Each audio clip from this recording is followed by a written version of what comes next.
पूर ओसरला असला तरीही अद्याप पूरबाधित गावातील लोकांच्या मनामध्ये भीती कायम आहे। नदी काठावरील आंबेवाडी आणि प्रयाग चिखली या गावांना दरवर्षी पुराचा सर्वाधिक फटका बसत असतो। आता पूर ओसरल्यानंतर काही नागरिक आपल्या घराकडे परतू लागलेत, तर अजूनही काही जण पुराच्या धास्तीने गावाबाहेरच आहेत। पुराचा फटका बसलेल्या गावांमध्ये सध्या काय स्थिती आहे याचा आढावा घेतलाय आमचे प्रतिनिधी इक्बाल रेठरेकर यांनी।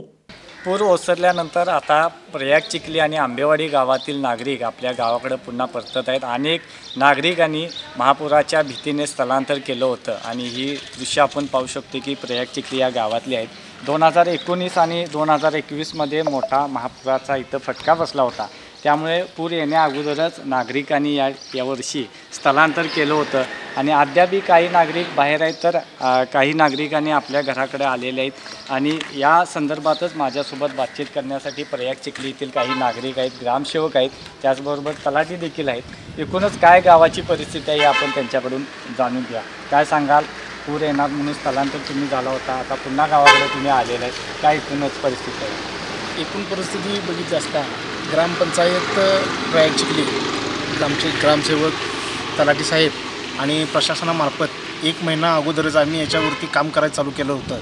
आणि आता माणसं पूर ओसरल तसा पूर परत या लागल्यात, म्हणजे काय या लागल्यात, ज्यांच्या घरात पाणी आलेलं होतं ते पाणी घरे धुवून काढण्यासाठी परत या लागल्यात, धुवून परत सोनतळीकडं परत स्थलांतर व्हावं लागल्यात। कारण आता सोनतळीला आमचं पुनर्वसन झालं, ठराविक माणसांनी तिथे घरं बांधलेले आहेत। आज बाबा दोस्ताच्या घरात राहून एकजण एकमेकाच्या घरात ॲडजस्ट होऊन राहायला लागल्यात। आता हे पाऊस थांबेपर्यंत तर माणसं काही परत चिखलीत येणार नाहीत अशी शक्यता आहे। लोक परतत आहेत, किती टक्के लोक आलेले आहेत? आपण पोलीस पाटील आहात प्रयाग चिखलीचे, तर किती लोकांचं स्थलांतर झालं होतं आणि आता किती लोक इकडं परत आलेले आहेत? पण आत्ता जसं पूर ओसरला संत गतीने, त्या पद्धतीने माणसांची प्रापंचिक व्यवस्थेसाठी थोडी माणसं, म्हणजे 30% तर माणसं आता गावामध्ये परतलेले आहेत।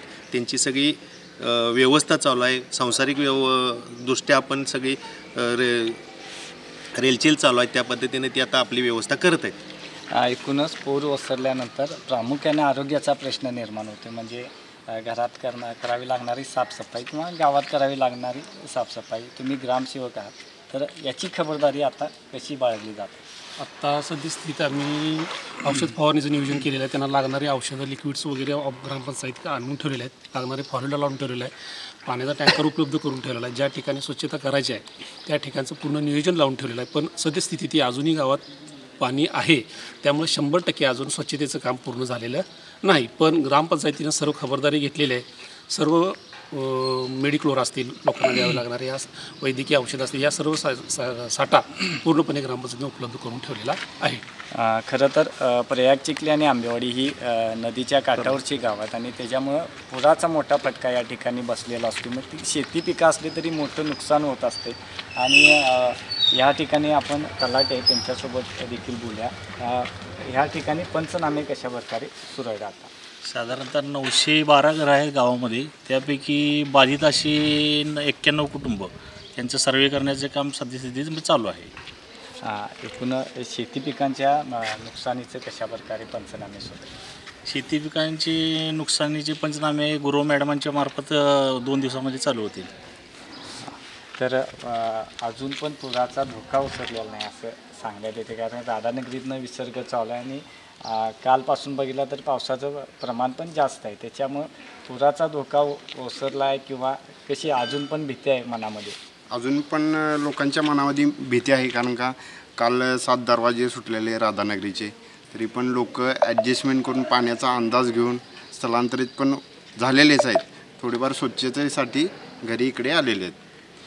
एकूणच बघितलं तर हळूहळू पूर्वपदावर चिखली, आंबेवाडी ही गावं आता येत आहेत, कारण अजूनही पुराचा धोका टळलेला नाही, कारण राधानगरी धरणातून विसर्ग सुरू आहे आणि कालपासून बघितलं तर पाऊस देखील मोठ्या प्रमाणावर सुरू आहे, त्याच्यामुळं अजून देखील पुराचा धोका ओसरलेला नाही। त्यामुळं जी लोक स्थलांतर झाली होती ते हळूहळू परत गावाकडे परतत आहेत, तर काही लोक अजूनही सोनतळी या ठिकाणी आहेत, काही लोक आपल्या नातेवाईकांच्याकडे आहेत। जसा पाऊस कमी होईल तशी लोक परतत आहेत। त्याचबरोबर आरोग्याच्या दृष्टीनं आणि पंचनामे देखील या पूरबाधित गावामध्ये सुरू आहेत। एस न्यूजसाठी कॅमेरामॅन अभिजित पाटीलसह इक्बाल रेठरेकर।